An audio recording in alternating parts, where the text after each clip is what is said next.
श्री शिवाय नमस्तु भयम। दोस्तों, जैसा कि आप सभी लोग जानते हैं कि 12 मई 2026 यानी मंगलवार के दिन ज्येष्ठ महीने की कृष्ण पक्ष दशमी तिथि पड़ रही है और इसी दिन किया गया 11 गेहूं के दाने वाला उपाय कभी भी विफल नहीं जाता है। और अगर आपने भी इस महीने में यह उपाय नहीं किया है तो इस उपाय से चूकना मत दोस्तों, क्योंकि इसी दिन किया जाने वाला पंडित जी द्वारा बताया गया 11 गेहूं के दाने वाला उपाय आप लोगों को जरूर करना चाहिए, क्योंकि दोस्तों ये एक ऐसा उपाय है जो कि इस उपाय को करने के बाद दोस्तों आपको फिर कोई और उपाय को करने की जरूरत नहीं है, क्योंकि सबसे बड़ा और सबसे नया ये उपाय पंडित जी ने अपनी अभी की शिव पुराण की कथा में ही बताया है। मैं जिस उपाय को आज हम आपको बहुत अच्छे से समझाने वाले हैं, इस वीडियो को देखने के बाद, इस उपाय को समझने के बाद आपको कोई और वीडियो को देखने की जरूरत नहीं पड़ेगी।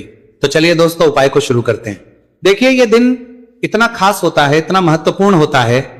देखा गया है कभी कभी बड़े बड़े पूजा पाठ अनुष्ठान से जो मनोकामना पूर्ण नहीं होते। 12 मई 2026 ज्येष्ठ मंगलवार दशमी तिथि के दिन एक छोटे से उपाय करने से ही आपकी मनोकामना पूर्ण हो जाती है। और बहुत सारे लोगों ने इस उपाय को किया भी है और उनको इस उपाय करने का फल भी जरूर मिला है। अगर आप लोग भी इस उपाय को ज्येष्ठ मंगलवार दशमी तिथि के दिन करना चाहते हैं तो आप इस उपाय को पहले अच्छे से समझ लेना, सुन लेना, उसके बाद करना। आपको इस उपाय का फल जरूर मिलेगा और इस उपाय को कर लेने से आपके घर में चाहे किसी भी प्रकार की दोहक और समस्या क्यों ना चल रही हो, चाहे आपको उसका कारण भी नहीं पता है कि भाई ये समस्या किस कारण से चल रही है, उसका कुछ भी कारण हो सकता है, जैसे पितृदोष हो सकता है या किसी भी तरह का मंगल दोष भी हो सकता है, और भी बहुत तरह के दोष होते हैं, कुछ भी हो सकता है। पर आपको इस उपाय को करने के लिए आपको अपने दोष को पता लगाने की भी जरूरत नहीं है। बस ज्येष्ठ मंगलवार दशमी तिथि के दिन आपको इस 11 गेहूं के दाने वाले उपाय को आप लोगों को कर लेना है। यह एक ऐसा उपाय है जिस उपाय को अगर किसी विशेष दिन पर किया जाए तो भाई उस विशेष दिन का जो है वो तो मिलता ही मिलता है, पर हमने उस दिन पर इस गेहूं वाले उपाय को किया है तो हमें उससे भी बड़ा फल मिलता है और फल बहुत जल्दी मिलता है, क्योंकि आप इस उपाय को बहुत ही बड़े और विशेष दिन पर कर रहे हो। क्योंकि दोस्तों 12 मई 2026 यानी कि मंगलवार के दिन दशमी तिथि का बहुत ही ज्यादा बड़ा महत्व होता है। इसीलिए दोस्तों आज की इस वीडियो में हम आप लोगों को 11 गेहूं के दाने वाला उपाय समझाएंगे, जिस उपाय करने से अगर आपकी किसी भी प्रकार की मनोकामना है, किसी भी प्रकार की परेशानी है, सबसे ज्यादा समस्याएं आपके जीवन में ही है। अगर आपको धन प्राप्ति नहीं हो पा रहा है, रुपए पैसे की आपके घर में लगातार दिक्कत परेशानियां चलती चली आ रही है, आपका व्यापार, आपकी नौकरी अगर अच्छे से नहीं चल रही, जिसकी वजह से घर में लगातार आर्थिक समस्याएं बनी रहती हैं, घर का कोई ना कोई सदस्य अगर बीमार रहता है, आपस में दूसरे से लड़ाई झगड़ा होता रहता है, किसी की अगर बनती नहीं है, तो पूज्य गुरु जी ने कहा है कि जब आपके जीवन में ऐसी परिस्थितियां आ जाए कि आप एक एक रुपए खर्च करने से पहले कई बार सोचने लगे हो, आपको धन प्राप्ति अगर नहीं हो पा रहा हो, तो आपको सिर्फ और सिर्फ 11 गेहूं के दाने से एक ऐसा विशेष उपाय करना है जो आपकी इन सारी समस्याओं को सिर्फ 7 दिन के अंदर ही समाप्त कर देगा। तो जानते हैं इन विशेष उपायों के बारे में, लेकिन उससे पहले जो भी मेरे भाई, मेरी प्यारी बहनें आज चैनल पर पहली बार आए हैं या मेरी आवाज आज पहली बार सुन रहे हैं, अगर आप भी महादेव के सच्चे भक्त हैं तो वीडियो को लाइक और चैनल को सब्सक्राइब जरूर कर ले और कमेंट बॉक्स में लिखे हर हर महादेव। देखो गुरुजी ने कहा है कि अगर मंगलवार के दिन दशमी तिथि पड़ जाए तो इस दिन आपको 11 गेहूं के दाने वाला उपाय तो अवश्य ही करना चाहिए। देखो ये उपाय यदि आपके जीवन में कर्जा बहुत अधिक है, आपके जीवन में संकट बहुत अधिक रहते हैं, आपके ऊपर बहुत अधिक विपदा आ रही है, बार बार आपको अपने व्यापार में और अपने धन में हानि देखने को मिल रही है, यानी कि आपको प्रत्येक कार्य में हानि हो रही है, तो आपको ये उपाय करना चाहिए। देखिए इस उपाय के लिए आपको 11 गेहूं के दाने आपको लेने हैं, ठीक है। दाने लेने के बाद में आपको जरूरत होगी चावल के दानों की। 11 चावल के दाने और 11 गेहूं के दाने, और चावल के दाने खंडित नहीं होने चाहिए। अब आप कहोगे पंडित जी गेहूं कहां से लेने हैं? देखो आपको किसी भी किराना स्टोर पे गेहूं के दाने मिल जाएंगे, जाके ले लेना, ठीक है ना। 11 गेहूं 11 चावल के दाने लेने हैं। साथ ही साथ आपको एक तांबे का लोटा लेना है और उस तांबे के लोटे में आपको जल भरना है। जल आपका खुद के घर का होना चाहिए, मंदिर का नहीं होगा।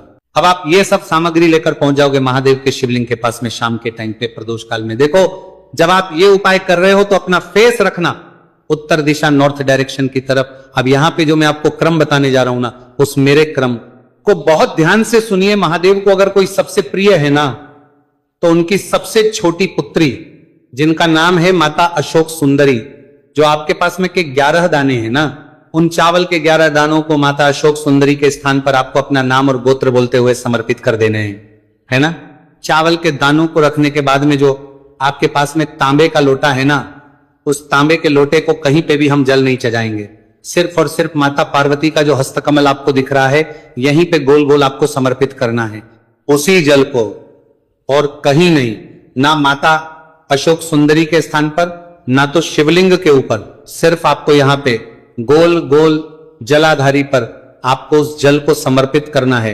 अब आपके पास में बचे हुए हैं 11 गेहूं के दाने और बचे हैं, उन्हीं 11 गेहूं के दाने को आपको अपनी मनोकामना, अपने विष कहते हुए महादेव के शिवलिंग के ऊपर अगर आप दशमी तिथि के दिन प्रदोष काल में समर्पित कर देते हैं, तो आपकी जो भी मनोकामनाएं होंगी, जो विष होंगी, महादेव पूरी जरूर करते हैं। अन्न को समर्पण करने से, उस खासकर गेहूं को समर्पण करने से हमारी इच्छाएं पूरी होती हैं। और अगर वो दिन मंगलवार का दिन हो, तब तो इससे सुंदर संयोग कुछ भी नहीं हो सकता। आपकी इच्छाओं को पूरा करने के लिए बहुत स्पेशल, बहुत प्यारा सा उपाय आप सभी को जरूर करना है। ध्यान में रखिएगा, ये उपाय प्रदोष काल में करना है। देखो गुरुजी ने कहा है, भगवान शिव के शिवलिंग पर 33 देवी देवताओं का वास होता है। अगर हम शिवलिंग के सामने कुछ भी उपाय करते हैं, तो हमारे सभी देवी देवता हमसे खुश हो जाते हैं। ये उपाय आपको अवश्य करना है। देखो सुबह के टाइम नहीं कर सकते, ठीक है। अब बात करते हैं अगले उपाय की। देखिए इस वीडियो में जितने भी उपाय हम आपको बताएंगे, सभी उपाय सरल है। देखो गुरुजी ने कहा है कि मंगलवार के दिन आपको चौमुख दीपक वाला उपाय तो अवश्य ही करना चाहिए। वीडियो के अंतिम में आपको उपाय बताया है जो आपको करना है। देखो आगे बढ़ने से पहले वीडियो को एक लाइक जरूर करें। देखो सबसे पहला उपाय, यदि आपके जीवन में कर्जा बहुत अधिक है, आपके जीवन में संकट बहुत अधिक रहते हैं, आपके ऊपर बहुत अधिक विपदा आ रही है, बार बार आपको अपने व्यापार में और अपने धन में हानि देखने को मिल रही है, यानी कि आपको प्रत्येक कार्य में हानि हो रही है, तो आपको यह उपाय करना चाहिए। देखिए इस उपाय के लिए आपको मात्र 1 लौंग का जोड़ा लेना है, यानी कि 2 वाली लौंग लेनी है। साथ में आपको मात्र थोड़ा सा शहद लेना होगा, और इसी के साथ में आपको तांबे के पात्र के अंदर शुद्ध जल लेना होगा। अब देखिए इन सभी सामग्रियों को लेकर के आपको भगवान शिव के मंदिर में पहुंच जाना है। देखिए ये उपाय आप सुबह से लेकर शाम तक कर सकते हैं। तो वो सबसे पहले तो आपके पास जो 2 वाली लौंग है, उन्हें आपको शहद के अंदर अच्छे से डुबोना है, यानी कि दोनों लौंग पर आपको अच्छे से शहद का लेपन कर है। अब आपको जो आपके पास 1 लोटा जल है, सबसे पहले तो उसे शिवलिंग पर धीरे धीरे समर्पित करना है, और श्री शिवाय नमस्तु भयम इस मंत्र का जाप करते हुए समर्पित कर देना है। अब आपके पास जो 2 फूल वाली लौंग है शहद से, उसे आपको शिवलिंग पर अर्पित करना है, और आपको प्रार्थना करनी है कि जीवन में जो रोग की स्थिति है वह समाप्त हो, जीवन के जो संकट और समस्याएं हैं वह सभी समाप्त हो, जीवन से कर्ज की समस्या है वह समाप्त हो। इस प्रकार से प्रार्थना करते हुए ये जो 2 फूल वाली लौंग ही शहद संयुक्त, इससे आपको शिवलिंग पर अर्पित कर देनी है। आपकी जो भी समस्या होगी इस मंगलवार के दिन अवश्य ही समाप्त हो जाएगी। तो इस प्रकार से आपको पहला उपाय करना है। अब हम बात कर लेते हैं दूसरे उपाय के बारे में। देखिए ये उपाय आपके लिए सर्वश्रेष्ठ होने वाला है। देखिए इस उपाय के लिए आपको मात्र 5 हरे मूंग